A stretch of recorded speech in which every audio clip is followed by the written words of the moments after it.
แต่ว่าเอาง่ายซะตั้งแต่เริ่มมื้อนี้ซะเนาะไปคุยกับน้องเพิ่นเริ่มตั้งแต่มื้อนี้แหละเดือนถัดไปแล้วก็เดี๋ยวทั้งเฮาสิรับจ่ายให้เลยมีเปิ้นเบิ่มcáiกูตารางtiền là chân đá bom một cái chân bạc cỏ cái thật thật cộm này là quý bài tiêm mới quý นี่พี่น้อยว่าสิต่ออยู่เฮือนหลังนี้แหละแต่ว่าเราเจ้าของเฮือนน่ะบ่มีไผนอนเนาะเจ้านี่คันว่าต่อจังนี้ก็ได้อยู่บ่ซะหรือว่าชุดอยู่กับผัวเจ้าถามแล้วเบิ่งเจ้าสุดมันเขาสุดมันเขาเลยสุดแมง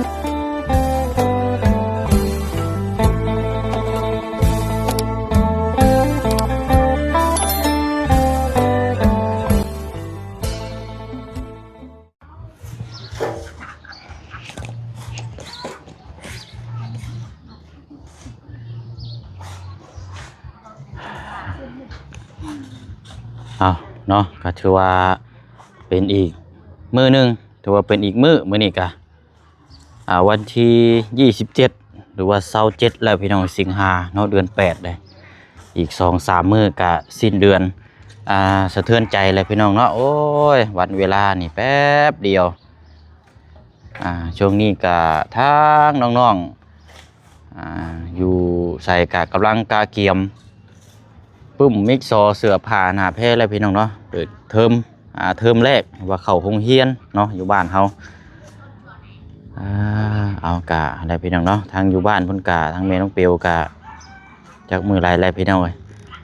สิได้พาทั้งลูกไปซื้อเสื้อผ้าหน้าแพร่เพราะว่าบ่เสียงยันบ่ได้กลับเมื่อยันพุ่นแหละคันสิว่าก็ยันลูกเข้าโรงเรียนพุ่นแหละพี่น้องจังกลับเมื่อเพราะว่าเฮาก็ติดตามหน้าเวียกงานแต่ว่าโรงเรียนทั้งพี่เปลนี่น่าจะเปิดวันที่1เริ่มต้นเดือน9นี่แหละพี่น้องเนาะเอาเนาะมาเบิ่งทางนี้บ้านนี่สองเอ้ยน้องกำลังพากันขุดส่วนขี้ดินเนาะเพื่อโยกย้ายมาถมแถวนี้แหละพี่น้องเนาะเช่นก็บอกทั้งแม่น้องเอิงทั้งเนี่ยมองเอาง่ายๆซาแถวดินแถวดินเฮือนซานเขาเองนี่แหละกันสิว่ากันเนาะบอกแล้วเทแล้วก็มาถมแล้วก็จังคอยสะบัดโบแล้วก็จังเอาหมักจกมาคอยอีกน้อยนึงนะพี่น้องเนาะพอดีแล้วลองรถใหม่ป้ายแดงเลยเพราะว่าเมื่อวานนี่เอามามอบแล้วก็ยังบ่ทันได้ทดลองอยู่พี่น้องเนาะเขตกลางทางโนออนนี่แหละพี่น้องเนาะพี่น้อง FC เฮากันอาจจะรับรู้เรื่องราวแล้วที่เฮาพบเจอกันพูดคุยเมื่อวานนี่เนาะจะเป็นในไรแล้วพี่น้องเนาะแล้วก็ทางแม่น้องเอิงเนาะกับทางน้องตีพี่น้องเนาะติดตามเบิ่งเนาะร่างกายสุขภาพเป็นยังไงยังแข็งแรงดีอยู่บ่อันนี้ก็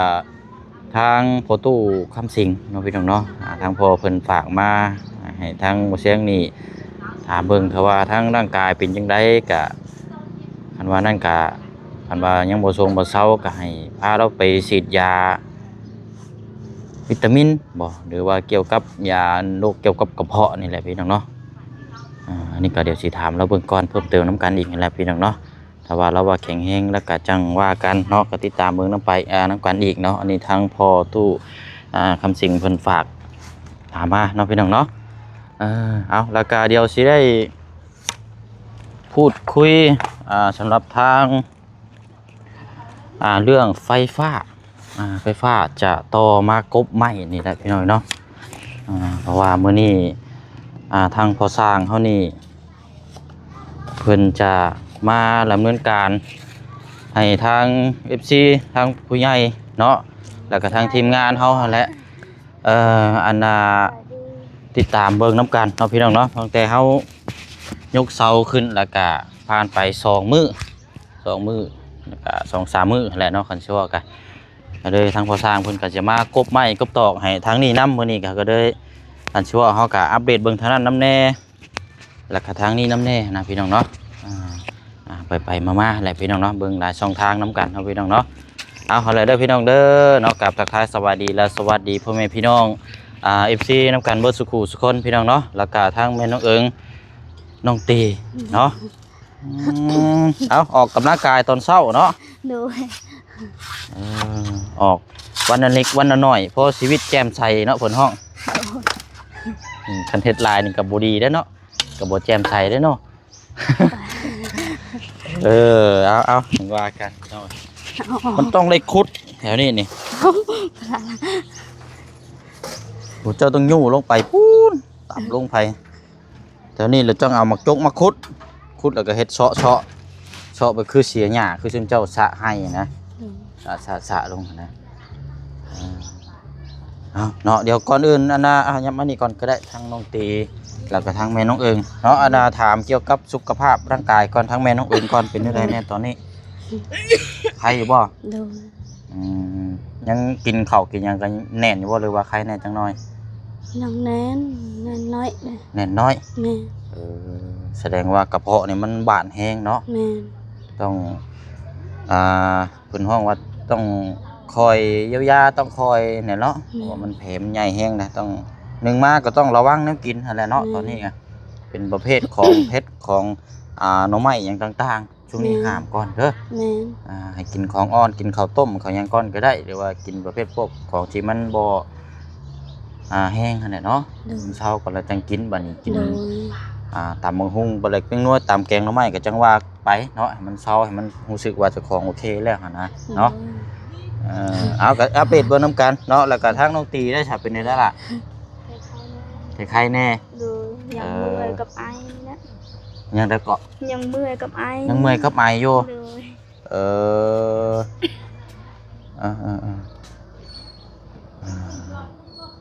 คันเพราะทั้งแม่น้องเอิงนี่ไปกวดมื้อนั้นก็บ่ได้ฉีดยาเนาะมีแต่ไปกวดแล้วก็เอายามากินซื่อๆเนาะ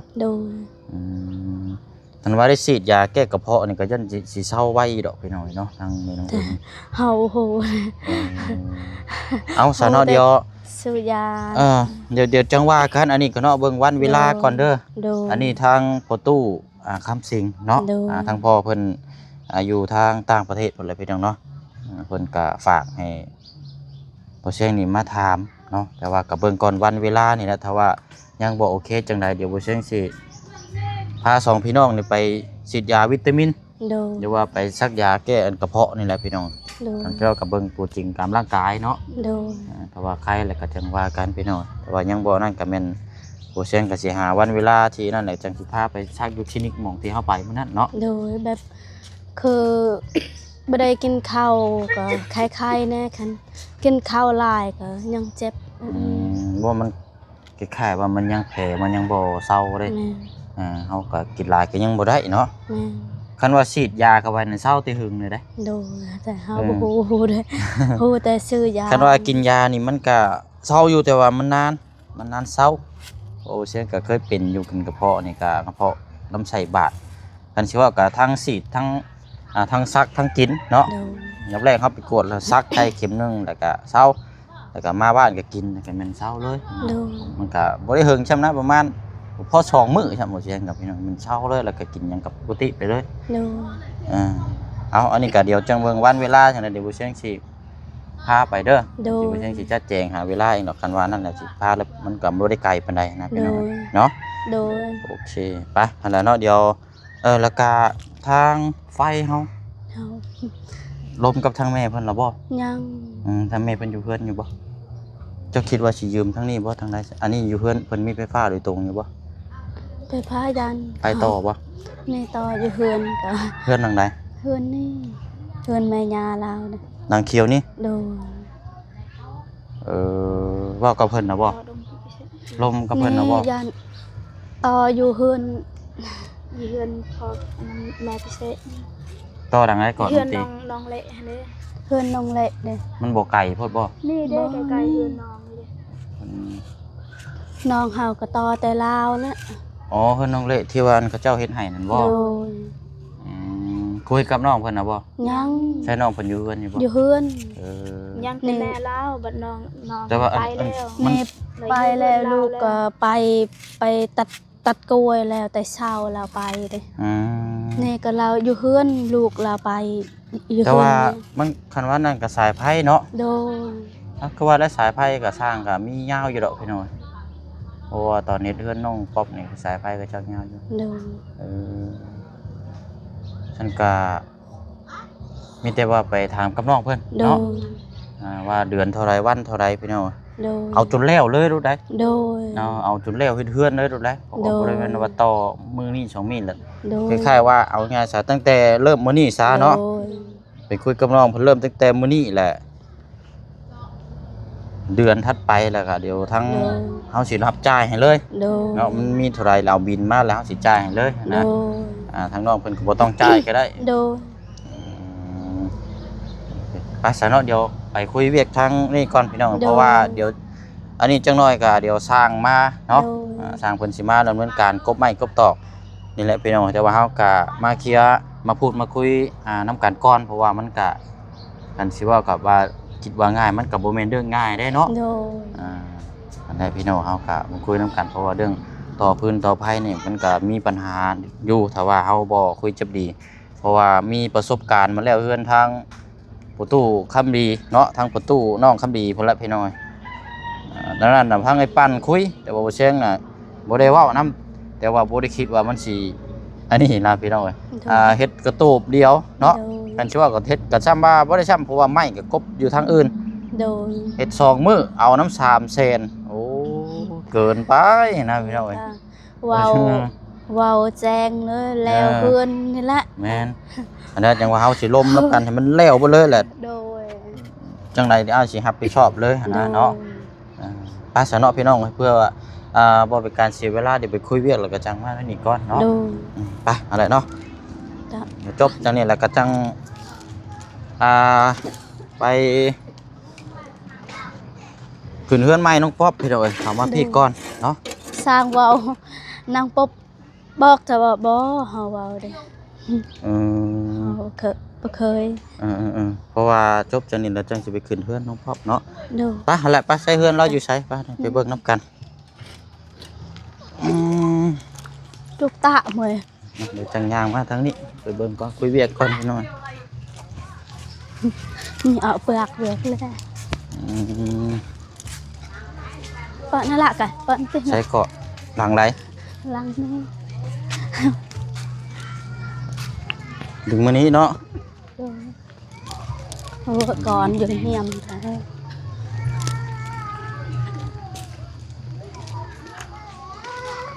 ไปเนาะ เดี๋ยวมาเป่าปนเอาไว้แต่หมด อึบโอ้ย ใส่เนาะ ตายเนาะเดี๋ยวตะดัง เอ้ยเจ้าของเฮือนอยู่ใส่เนาะ เป่าช่วย ฮัลโหล วางให้หน่อยไปใช้ต่อแต่เอาแต่มื้อให้เสียบอึ้ม จะโดนปะโอ้ไม่ใช่กูกพูดช็อตแต่ละเหาน่ะช็อตเตรียมกูเอาไรนั่นล่ะจะโยมน่ะ บนโยโย อ๋อไปแล้วลูกอันไหนต่อแล้วมันจะเตรียมกูจะตาเกะนั่นล่ะ เฮ้ยเจ้า หันยาแค่จะเนี่ยโทรอะไรพี่หันยาเบา เฮ้ยไป อ๋อ อย่าเบิ้นเบอร์มา กูตารางเตี้ยอะไรจะด่าป้อนประกันจนประกอบตะโกนหันช็อตกูไม่รู้เอา นายล่ะคือไปเตรียมมือคือขันอย่าเบิ้นเบอร์ พูดช็อตได้แล้วหนูเจาะได้ไปคุกอัดปีเจาะลงกูช็อตไล่เจอช็อตไล่ดาวช็อตไล่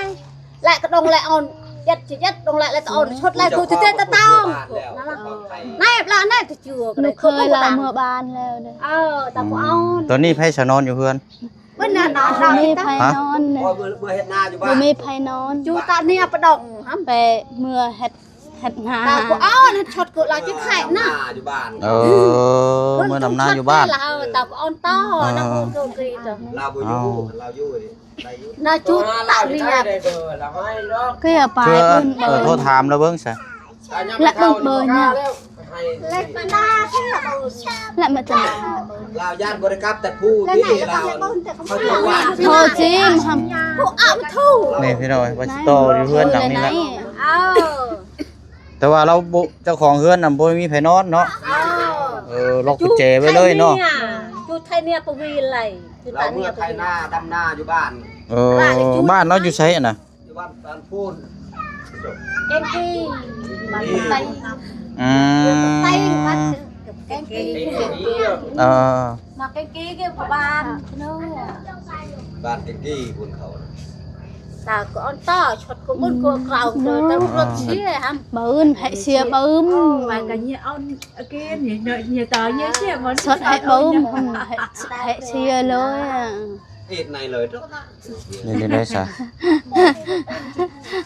à bún có khải rồi có tôi chân tê cháu chào chú đừng ngại cậu là bẹt khát rồi nè เอา thế แต่ละกีแล้วจะย่อแบบไอ้ โทรถามเราบ่ bao đừng ngại เพิ่นจะละกปลาจะไปสิหัวบ่สิลวกปลา cứ nạ cả cứ ăn này nấy cài nè tàu อืม ngà dập lọc cặp này nấy ปลาอยู่ว่า vợ nhông này này cái tỏi lên lên tay trong tay chè có tam trong nó nó chưa có màu rồi tam lấy ôi lại จะปีนมาจอยสัญญาณนี่มันแก่หรือกินบนยอดโต มีตู้โทรศัพท์บ่ได้มีบ่สาวน้ำเรานะโทรอยู่หั่น phải ไป lấy chọn chữ cò của ta cho không ลาว bao ขึ้นภูแล้วมันบ่มีสัญญาณ อ๋อคือแค่ว่าโทรไปหาเรานำบ่ติด แล้วคันประมาณว่า6-7 โมงคำจะได้เยอะโทรลาวโทรเดียวเราเพชร โดย อันโทรละโทรเบอร์เลยบ่ติดต่อบ่มีสัญญาณแถวนั้น rớt lại ăn được nhưng vì cái chuối ăn mà nó ạ thô trên cái chu vì gạt lụ ตอนเราอยู่นี่โอ้สบาย พอได้ต่อนํกันเนาะ nó ạ thô อ่าอันนี้ก็ ก็บ่ยากคือกันเราบ่อยู่พุ่นก็ยากขนาดว่ามันมีอันนั้นสัญญาณเบื้องเขาเนี่ยโทรสบายแต่ว่าอยากโทรก็บ่อยากได้พี่ อยู่พุ่นมันคันสิว่าก็อยู่ภูเนาะมันสัญญาณมันเขตห่างไกลจากอันนี้เราอยู่ก่อนบ่มีสัญญาณอยากพุทธมันเราจะโทรเฮานี่ได้แล้วเราไปหาบ่มีสัญญาณเราโทรแต่เฮาจะโทรเราได้บ่ได้ครับ แม่นนั่นแหละเนาะวันนี้สิเฮ็ดแนวใดสาหับบัดนี่เพราะว่าจังน้อยนี่ก็สร้างก็สิมากบไม้นะ บ่ได้ขอภัยนำเขาบ่ไกลๆเลย คนร้านและเฮือนหลังนั้นแหล้วเนาะนั่นก็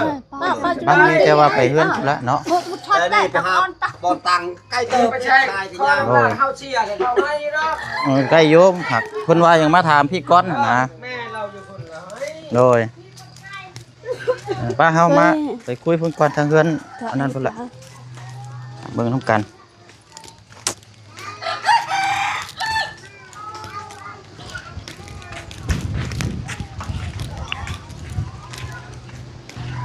ลมเย็นแท้ดูตาย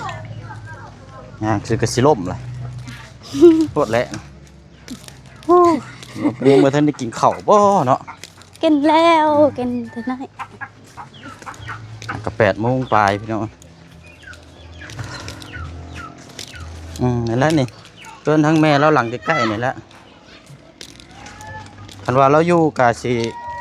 อันนี้อยู่ดอกพอบ่เชื่อกะฮู้จักกับเราอยู่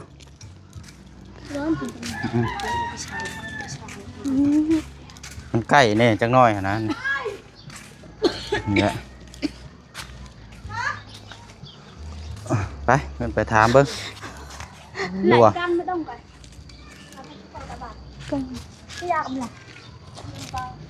mật là bài lên ไปใช้ก็ bài tật cối ในตู้ก็บ่อยู่บ่ bao du mật ไป อ้าว เชียnhà มาจังโมงซั่นน่ะ ชิมงนี่จูก็อยากมึง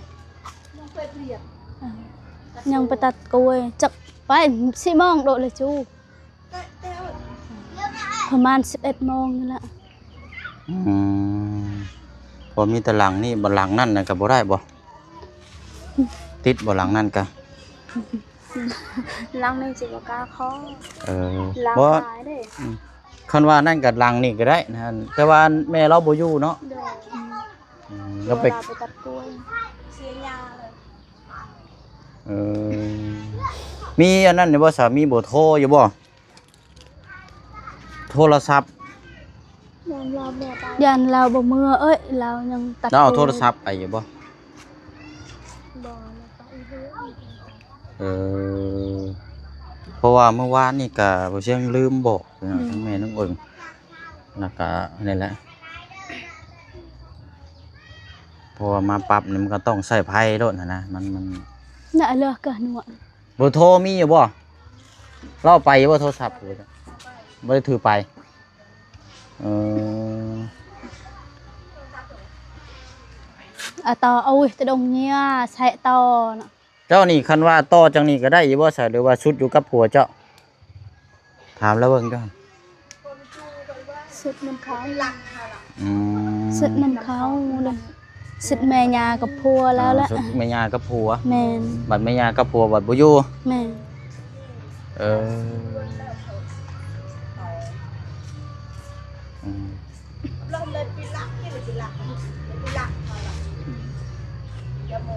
งานงอกแล้วสัน เรื่องมาแบบไปเฮเซียเลยล่ะชดเฮเลย คันว่าให้ต่อนั่นคือ จบงานเดือนหนึงเนี่ยเฮาสิรับผิดชอบไปเลยมาแลก ยาก กับ ห น รอ ว ก มดงเฮสดเฮเลย แล้วไปเลยนะบ่ให้ยากขอแต่ว่าเอาบินมาแล้วสิจ่ายครับ ให้จ่ายให้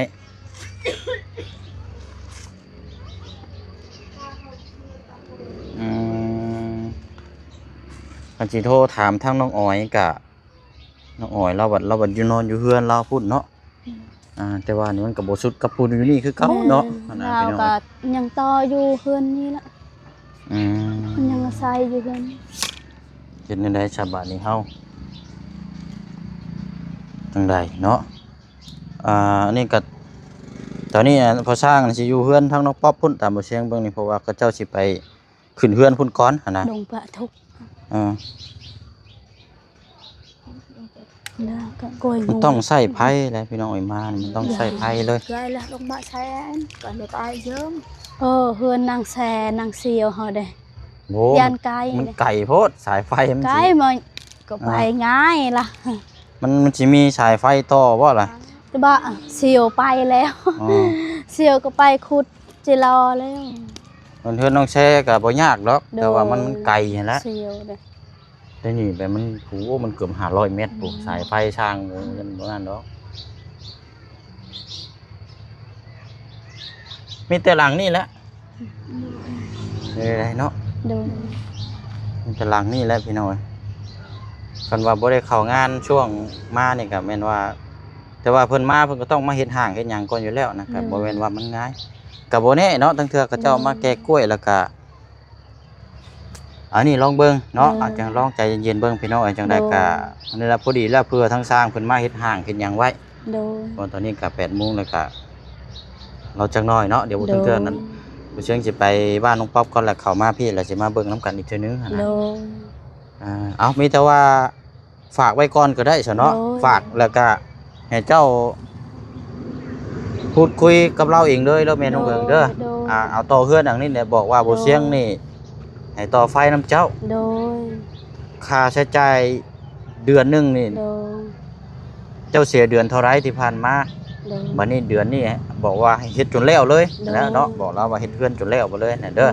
เดี๋ยวเฮาสิจ่ายเองบ่เสียงสิจ่ายให้ซะ ดู เด้อ ดู บอกเรานำนี่เด้อ ดู สิจ่ายให้เบิดเลยค่า โดย เฉพาะใช้กับเพื่อนเรานี่ประมาณนี้นะเนาะแบบว่าคุยให้เข้าใจจะแจ้งนำกันนะ ดู มันสิได้ง่าย ดู นั่นแหละพี่น้องเพราะว่าเขาเจ้ากลับไปแก้กล้วยนี่เนาะ ดู อืมเด้อเอาหั่นล่ะสามีแต่ว่าตามนั้นนั่นล่ะเด้อ ดู ป้าพี่น้องเนาะบ่เชียงก็สิไปเบิ่งก่อนขึ้นเฮือนใหม่ทางน้องป๊อปพุ่นละพี่น้อง8:00 นปลายแล้วเนาะพอดีละทางทีมงานมาพบครูนํกันหลายคนจังว่ากันนี่พุ่น ดู เอาโอเคเด้อเฉเด้อ ดู ป้าสาลำลาก่อนเนาะ สบาย เอาบ๊ายบายเด้อพี่น้องเด้อเนาะนำกันเบิดสุขูสุคนเนาะเดี๋ยวติดตามเบิ่งนํกันอันน่ะเดี๋ยวสร้างเพิ่นมาพุ่นแหละเนาะเรื่องไฟนี่แหละเฮาก็ต้องเคลียร์ก่อนกันสิเว้ากันถามก่อนนั่นแหละไปหั่นล่ะเด้อมาแล้วก็เที่ยวย่างมาแล้วคันว่าเรามาแล้วก็จังคุยเลยเด้อละพี่น้องเนาะไปบ๊ายบายเด้อพี่น้องเด้อเนาะสบายดี